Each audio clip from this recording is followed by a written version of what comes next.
I'm 42, male, and I struggle with whether I handled this situation correctly.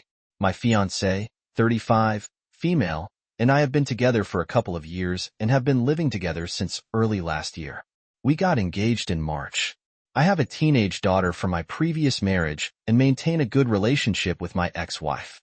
My fiancée, however, comes from a challenging background. Her father passed away in a tragic accident when she was a teenager, and she grew up in a home with alcohol issues and frequent conflict. She craves security and love, but can become very abrasive and hurtful when she's upset. She's also dependent on medications, which she consumes daily. Her life happens in spurts. She's either very active, energetic, and goal-focused, or she's upset and emotionally fragile.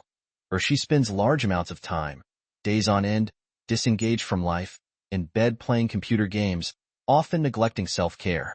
Last month, she broke off our engagement 3 times in 1 month. The first time was over something small. She was overwhelmed, and a minor issue pushed her over the edge. The second time she ended things because my ex-wife contacted me to check on my family. The third time she broke up with me was because I chatted online with a former partner. Each time, we reconciled, but after the third breakup, I didn't immediately offer the ring back. The repeated breakups had hurt me deeply, and I was hesitant to open myself up to that pain again. A few days ago, she asked me if I still loved her and if marriage and having a child were still on the table. I told her yes to both, and we had a nice day together. But late that evening, she asked if she could have her engagement ring back. I hesitated because it felt like a big step, and I didn't want to make a rash decision. Since we both had some wine, I gave it some thought and then gave her the ring. However, she got upset that I hadn't handed it over immediately, saying my hesitation was hurtful and that I should have given it more thought. Later that night, she had an emotional meltdown, saying she was at rock bottom, not just in our relationship, but in life. She told me this is her second relationship where the man doesn't want to marry her, and that she has nothing left to give. I tried to reassure her that I loved her and wanted to be with her, but she told me not to say such things because they were hurtful. She didn't want to be touched and insisted I sleep in another room. The thing is, I do love her deeply and want her to feel secure and cared for, but her frequent emotional meltdowns and outbursts are really wearing me down. Just 2 days earlier, she'd been upset with me over minor misunderstandings, accused me of being untrustworthy, and had a tantrum about the house not being fully unpacked, which led me to sleeping in another room again. So, am I the idiot for hesitating to give her back the ring? I love her and want to marry her, but I'm scared and drained from how things have been. You are not the idiot, but you are the dumb fool for getting back with this person and to even contemplate having a child with her. Have you lost your mind? Get away from her. She has weaponized your engagement. Get your ring back or not, break things off and go no contact. This level of immaturity is too much to handle. You are dooming yourself to a hard life with her. Exactly. She has no business being in a relationship until she goes through long-term psychotherapy. Op needs to run in the opposite direction. His love cannot fix her. I would really like to know what it is that Op loves about her because I only read about meltdowns, emotional outbursts, and addiction. I hope Op's daughter is not there during these. Op himself needs extensive therapy. Being willing to subject yourself to that kind of relationship under the guise of, my love will fix her or him, is an issue, since being the savior isn't a good thing. They both have no business being in a relationship until they work on their own issues. But yes, her more than him. Op, think about what your child is watching, seeing you being hurt over and over.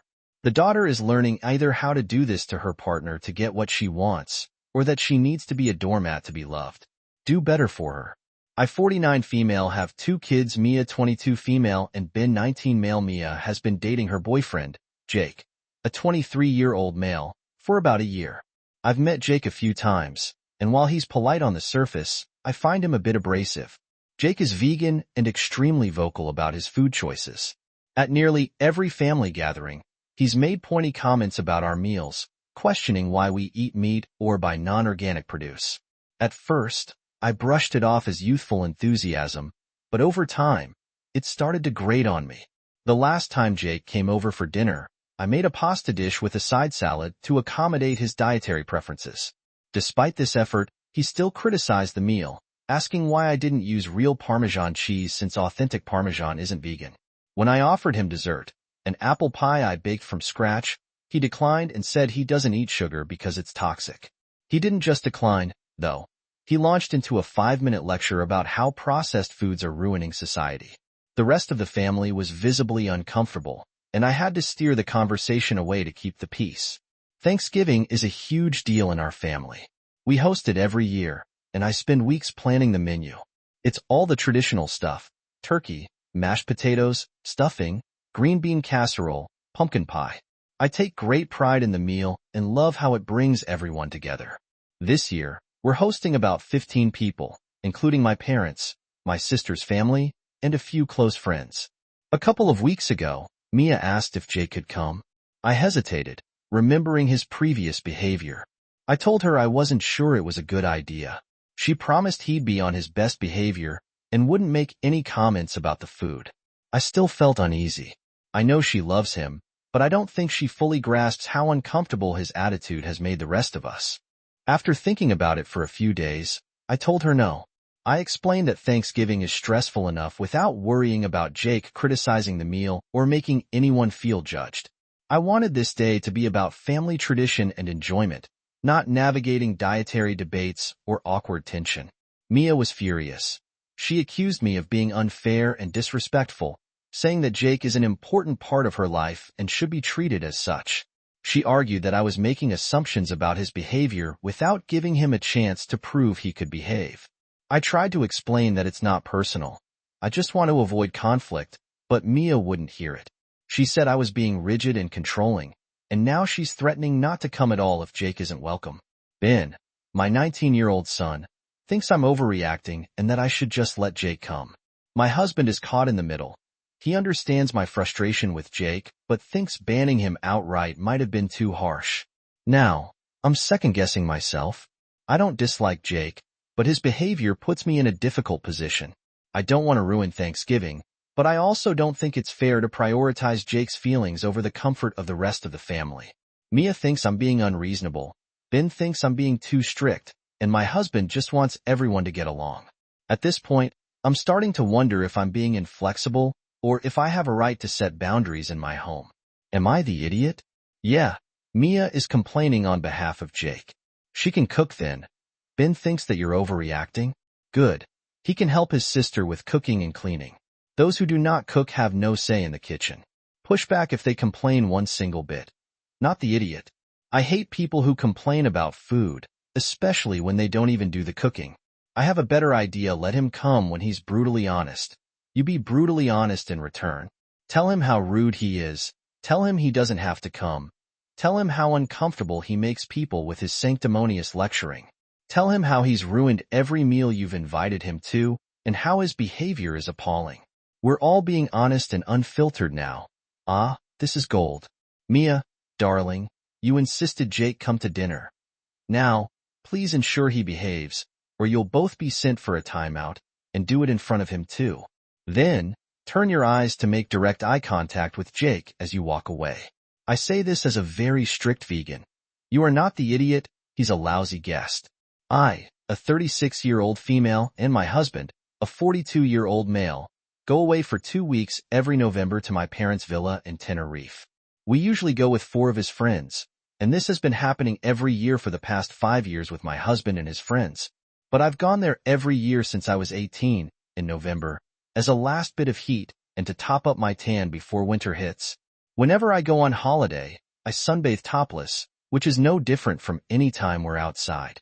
I'm topless sunbathing, swimming in the pool, and eating outside. It just feels natural as this place feels like home to me. My husband and his friends don't care, as they've known from the start how it is. This year, one of his friends couldn't make it, so one of his other friends asked if he could bring his girlfriend, Rose. They've been together for 6 months, and I've met her a few times. She seems nice, so I said yes. I messaged Rose privately and said I was glad she was coming along and that it would be nice to have another woman there. I told her that unless we leave the villa, I intend to spend the whole time topless, as I love the warmth and the seclusion. She said that's fine, and she sunbathed topless too. Great for the first couple of days. She was topless when sunbathing or swimming, but would get dressed for food, play board games, or sit around the outside fire. Then, on the fourth or fifth day, she stopped sunbathing topless, which is fine. Her choice obviously. She also became a bit cold towards me, and then the second week, she didn't talk to me at all. It was obvious she was actively avoiding me. I didn't want to ruin her holiday, so I left it. But when we got back, I messaged her and asked if I did something wrong. She said she got tired of me flaunting myself and showing off. I said I wasn't showing off. I was sitting around the whole time with no makeup on and my hair pulled back in a ponytail. She said, "I love the men ogling me." I replied she was topless too, and she said, "I was. But you could have warned me you'd be literally topless the whole time." I couldn't keep up with this. It was feeling stupid now, so I told her I'd already said when we were at the villa I'd be topless, as it didn't seem worth it to keep taking a top on and off. The only time I put one on is if we were sitting inside on the furniture. She just replied with K, which made me angry. I've told my husband, and he said next year I shouldn't go topless if it upsets her. I said, she won't be coming next year, or I'll be going alone. I'm not being disrespected at my own family's holiday home. It's been no problem for the last few years. Am I the idiot? You are the idiot. I went to live in Spain years ago, and a conversation with locals about topless sunbathing came up. Was there any etiquette to it? Their belief was that sunbathing was fine, and swimming was fine, but general activities or eating topless was classed as a no-no. Maybe there was a bit of miscommunication when she thought some bathing topless was fine versus being topless all the time, which she was uncomfortable with. Nakedness is an individual preference, and you two are obviously comfortable with different parts of it. Did you read beyond the story? Op literally said, "Unless we leave the villa, I spend the whole time topless." It's Op's parents' home. She can do as she pleases. If the guy's going to ogle, what's the difference between sunbathing and sitting at the table? They probably didn't ogle anyway. They're used to it. The female guest used the expression, keeping up. This wasn't a competition. The guest's insecurities are her own to handle, not Op's. Op, you're not the idiot, but melanoma is serious. I nearly adult male was screen sharing with my long-distance girlfriend, going through 20 messages on social media and reading them together. We came across an older direct message with a friend, let's call him Jack, that I didn't particularly want to see at that moment. I scrolled past it and told her that I didn't want to open that at the moment because I'll probably cringe looking at these messages, and we can move on. She, however, kept pestering me about my messages with Jack, and I finally gave in and said, yes, we can look at them, but I won't be comfortable looking with you. You can look on your own time. She then got upset, and I'll share why in the context below. Context? She and I have been dating for over a year, going on about 16 months. Even though I constantly reassure her that she's my one and only and I don't, and will never, have feelings for anyone else, she constantly accuses me of cheating. Sometimes she jokes about it, sometimes not so jokingly. She got upset over the direct messages she received from Jack. She and I have talked about exes in the past. The fact that I only have had one ex, and that one person ended up cheating on me. I found out that she was cheating through Jack messaging me and providing proof through screenshots of my ex, quite literally trying to cheat on me with him behind my back. This was the exact message that I scrolled past, not wanting to see it. I lost whatever feelings I had long ago with my ex, even before I broke it off when I found out she was cheating.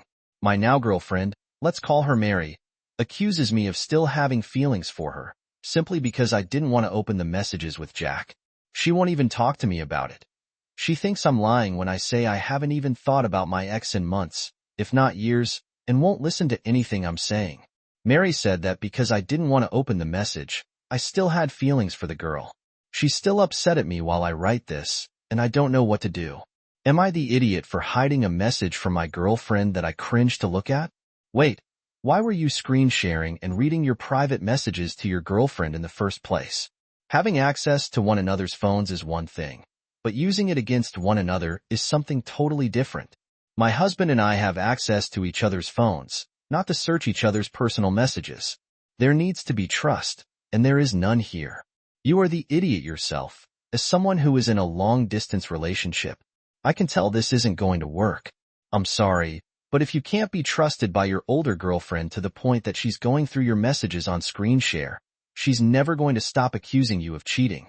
That's controlling behavior, and reading through messages is actually considered a form of abuse. She needs therapy or to grow up a bit.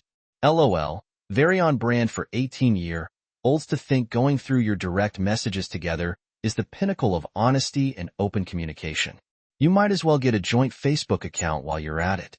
Oh my, just break up already. This is not healthy relationship behavior.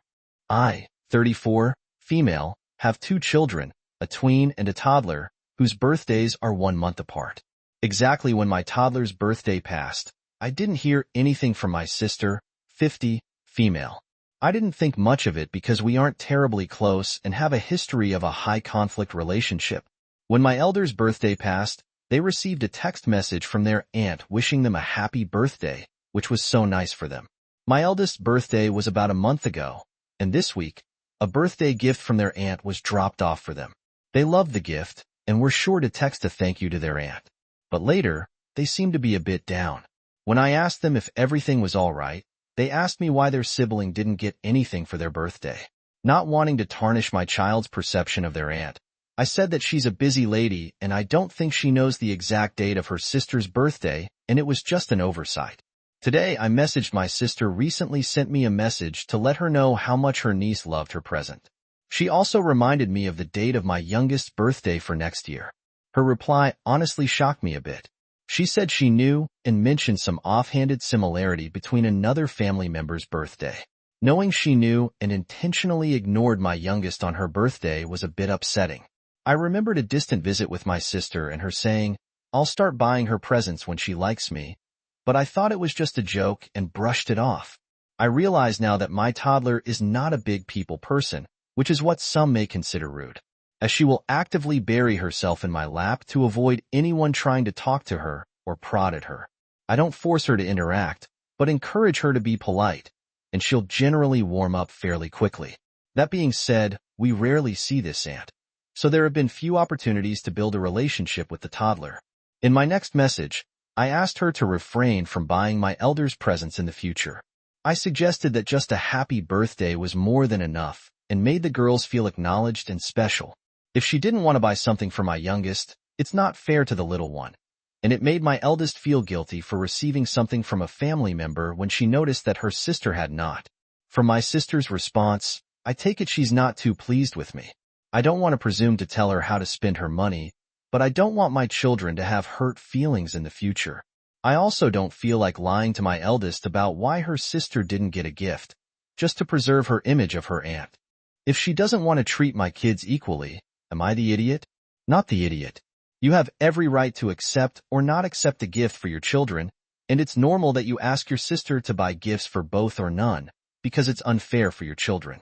The only Ida I see here is your sister, who's petty enough to punish a toddler for committing the unforgivable crime of not liking her. Frankly, I totally understand your youngest if that was the case, although I believe that she simply doesn't know her aunt enough. It's difficult to like an adult who acts with such pettiness and closed-mindedness. Disagree from her point of view, she's just buying presents for the people close to her. From yours, you're avoiding favoritism between children too young to understand or be accountable for it. Just talk with her about how the kids are too young to understand this, and so just a simple, cheap item for the younger kid is fine. Also, you'll help remind her about birthdays. I have multiple siblings, and how easy it is to remember their birthdays has nothing to do with how close we are and everything to do with how convenient the date is to remember.